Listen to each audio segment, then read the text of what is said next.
Hello, hello. Bienvenidos a Razonando mi Fe. Yo soy Liz Franco y seguimos con este viaje a través de la historia de nuestra iglesia.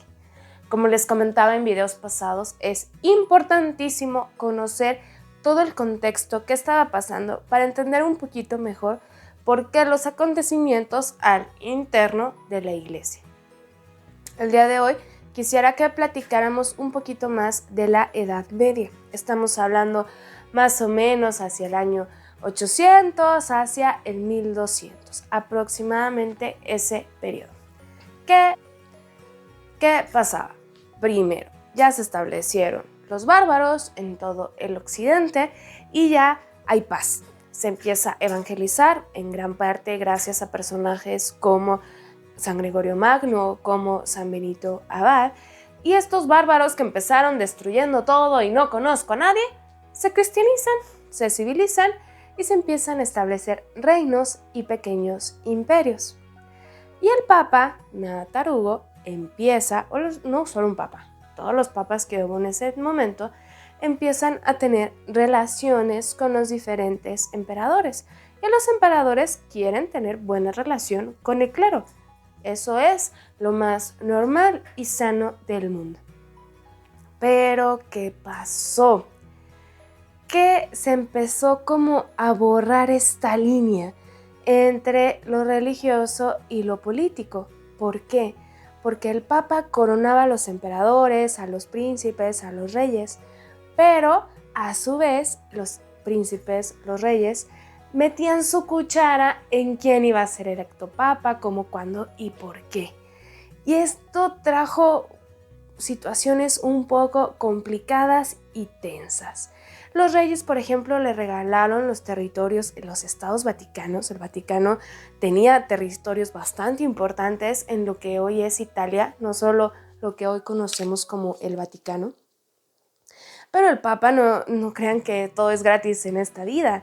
Tenía que corresponder el favor dando ciertos permisos a los reyes y pareciera que los papas estaban más preocupados por la política que por la religión como tal. Estamos hablando del periodo más oscuro en la historia de la iglesia. Si a esto le agregas las invasiones musulmanas, la situación se complica, porque si bien ya no teníamos las persecuciones romanas de los primeros siglos, ahora Mahoma y sus sucesores van a querer evangelizar, pero su método de evangelización es o te conviertes o cuello.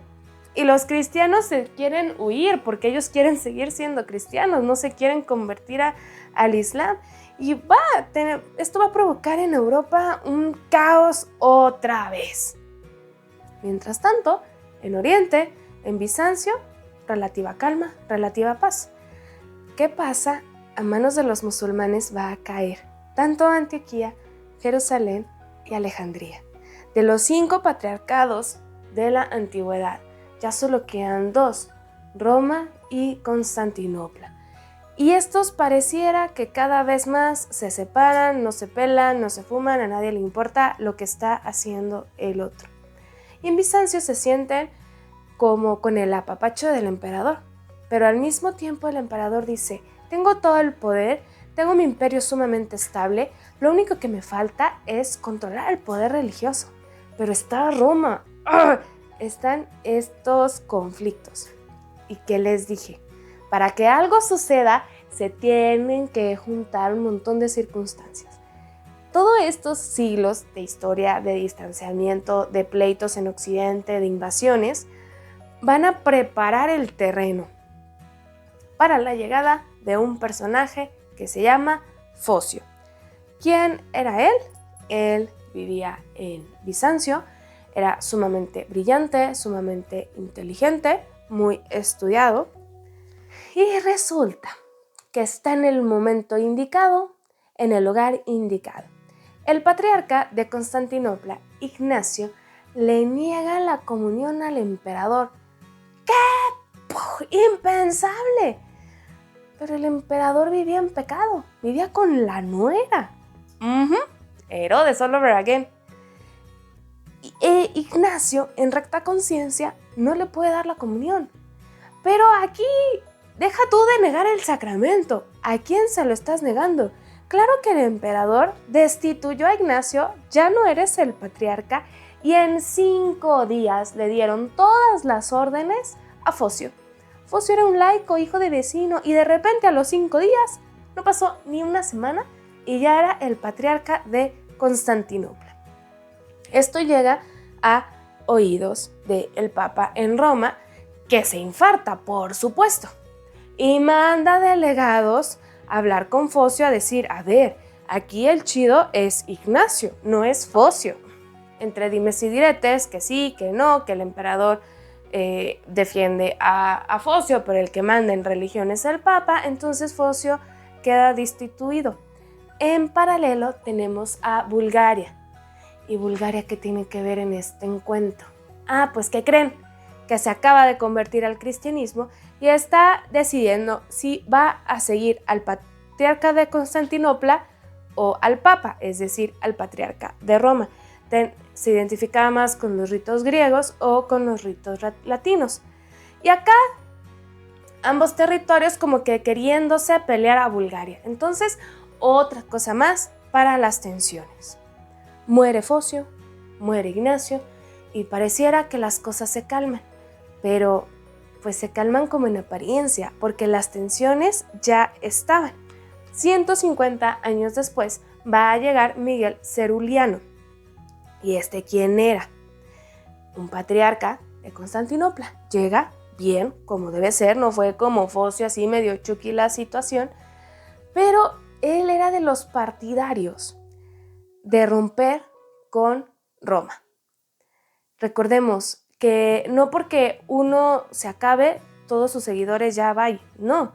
O sea, murió Jesús, también resucitó, aquí estamos todos los cristianos. Y eso también pasa con líderes que no necesariamente están en lo correcto. Y esta tensión, esta división, como corajito que le tenía Bizancio a Roma, lo va a tener así súper impregnado este patriarca Miguel Cerulario. Y una de las acciones más drásticas que va a tomar es cerrar todas las iglesias que practiquen el rito latino. Ya empezó a haber diferencias de rito entre Occidente y Oriente. Entonces todas las iglesias latinas que hablen latín, que hagan el rito latino, se cierran, se van para el otro lado del mundo. Claro que esto no le va a parecer a Roma. Y va el Papa a mandar al cardenal Humberto a negociar. ¿Se acuerdan que les dije que todo se tiene que acomodar? Digamos que el cardenal Humberto no era la persona más indicada. ¿Por qué? No es que fuera un mal cardenal, al contrario, era muy bueno. El meollo del asunto es que era sumamente duro e intransigente. Necesitabas a alguien negociador.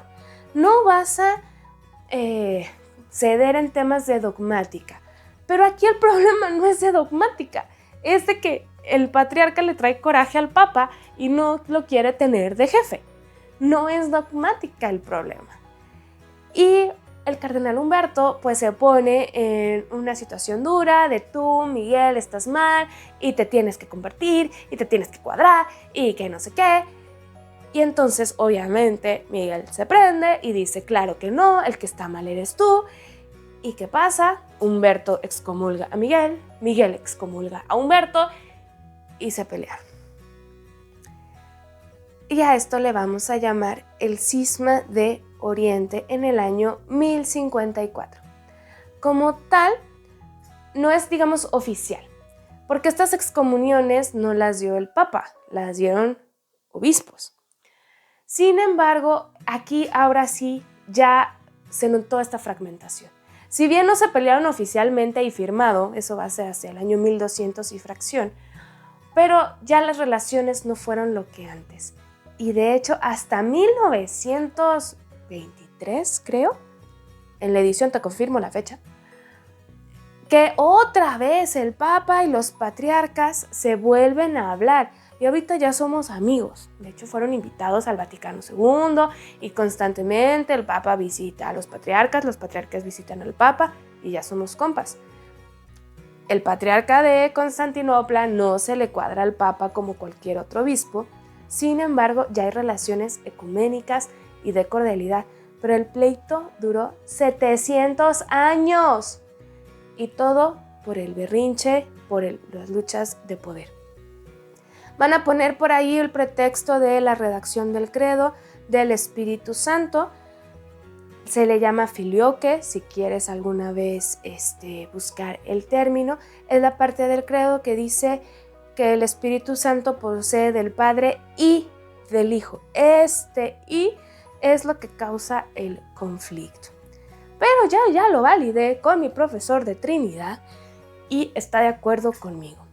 Que la dogmática se pudiese superar porque realmente la diferencia no es abismal. Simplemente es más de un tema de política, de intereses y de muchos siglos ya de por medio. Lamentablemente, la buena noticia es que ya somos cordiales. Ahí la llevamos. Imagínate la situación de la iglesia en este momento. Invasiones musulmanas, pleitos con Oriente, el Papa metido en política. La situación no es linda. De hecho, es muy, muy, muy fea. Pero la iglesia es de institución divina. Por más que nosotros la querramos echar a perder, Dios no lo va a permitir. Y va a ser en este contexto, pudiéramos decir, de caos, depresión y decadencia, que allá en Francia, en un lugar muy recóndito, va a surgir un monasterio. Cluny, más o menos hacia el año 909, 910, Guillermo el Piadoso va a donar los terrenos para un monasterio benedictino, es decir, teniendo como base la regla de San Benito. Estaban sometidos solo al Papa. ¿Por qué establecieron esta condición? Si el Papa estaba tan metido en la política, no te quiero contar los obispos. Estamos hablando que en este momento no había seminarios. No es como ahora que el semi pasa 10 años en el seminario y luego se ordena diácono y luego 1 o 2 años y luego se ordena sacerdote y luego trabaja en una parroquia y luego va y lo mandan a estudiar y luego gesta cargos y ya luego lo hacen obispo. No. En ese rato te ordenaban. Les digo que a Focio lo ordenaban en 5 días.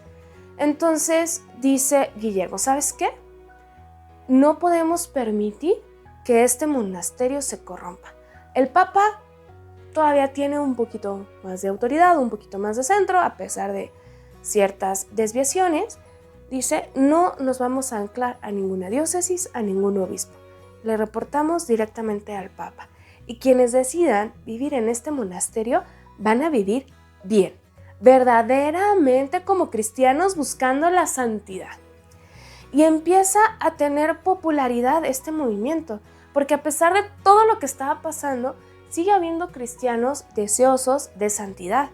Y Cluny empieza a crecer de 2 maneras. Digamos que va teniendo como sucursales, por no tener un mejor término para explicarlo, y empieza a fundar monasterios. Y va a haber otros monasterios ya fundados, con su abad y con todo, pero que van a tomar la espiritualidad de Cluny para renovarse. Y a lo mejor cosas que también ya se habían contaminado, aquel político que metió mano en el monasterio, va a ser un antes y un después. A ver, aquí vamos a vivir bien. Al cabo de algunos años, para el siglo XII, ya había 1500 abadías. O sea, imagínate el impacto que tuvo Cluny. Fue esa velita que se fue expandiendo para dar luz en un momento de profunda oscuridad en la iglesia. Lamentablemente sí, somos humanos, pero podemos tener por seguro que Dios no va a permitir que esto se vaya a donde no se tiene que ir. Él la fundó, Él la quiere, Él la va a llevar a buen puerto. Si bien para San Benito la base de la espiritualidad va a ser la obediencia y la humildad, Cluny sí va a tomar la regla de San Benito, pero le va a dar más prioridad a la oración y al silencio.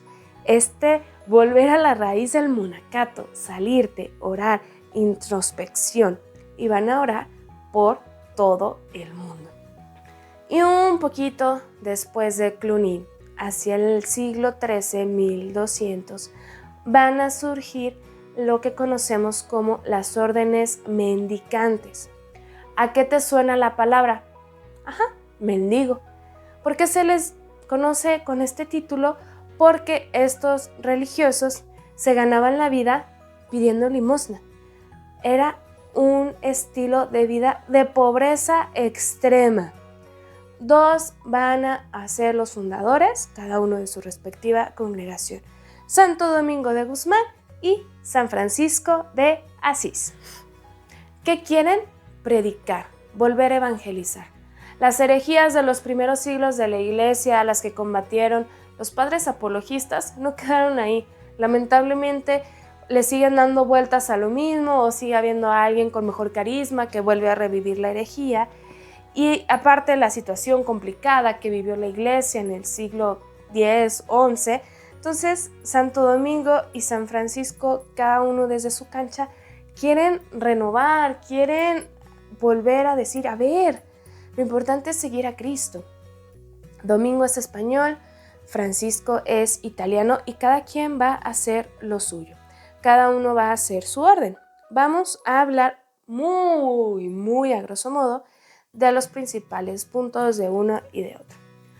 Los dominicos se les conoce así por su fundador. Su nombre oficial es Orden de los Frailes Predicadores. Los funda Santo Domingo de Guzmán en 1215 y sus pilares van a ser oración y predicación, acción y contemplación. Pareciera contradictorio, pero no, al contrario, se complementan. Para no cansarte en el apostolado, tienes que llenarte de Dios. Nadie puede dar lo que no tiene. Entonces, oración y acción. Entonces, oración y predicación. Dijimos, se dedicaban a predicar. Acción y contemplación. Ver a Dios y accionar en el prójimo. La Orden de Santo Domingo van a ser brillantes. Se dedicaban muchísimo a estudiar. Todo el día estudiando para poder predicar con mayor recta ortodoxia, para poder explicarse mejor. Van a ser, si a ti te gusta leer, te ibas con los dominicos. Y su forma de hacer penitencia era despojarse de los bienes. No dejan de ser una orden mendicante. Francisco, el nombre oficial de los franciscanos, es la Orden de los Frailes Menores. Francisco va a tener muy impregnado en su ser esta idea de la humildad. Y es muy interesante porque de hecho Francisco era de una familia acomodada. Su papá era comerciante y él es el que le disparaba la fiesta a todos en Asís, un pueblito en Italia, hasta que tiene su conversión y decide dejarlo todo, absolutamente todo, y vivir de la pobreza. Pero le pasó igual que a San Benito. Él traía su rollo él solo y empieza a tener seguidores, y es entonces que funda la Orden de los Frailes Menores. Y él se va a abrazar de la pobreza. Y su espiritualidad, por lo mismo, va a estar basada en la humildad. Francisco va a tener mucho esta idea de la humildad, de la sencillez, de predicar con el ejemplo. A lo mejor no acá los estudios tan arduos de Santo Domingo, pero sí volver a las raíces, contemplar en la creación la belleza de Dios. Y algo que van a tener en común ambas congregaciones son los 3 votos: pobreza, castidad y obediencia. Votos que todas las congregaciones religiosas hacen hasta el día de hoy. Y estas órdenes mendicantes, junto con el monasterio de Cluny, van a darle este nuevo aire a esta iglesia católica que estaba en un punto como que estancada, como un poco trabada, y va a renovar, va a ser toda una reforma desde dentro para salir del bache y otra vez buscar esta santidad, no solo grupos aislados, sino todos en iglesia como comunidad. Hasta aquí la vamos a dejar el día de hoy. Yo soy Liz Franco, estuviste en Razonando mi Fe, y recuerda, razona, cree, ama y contempla.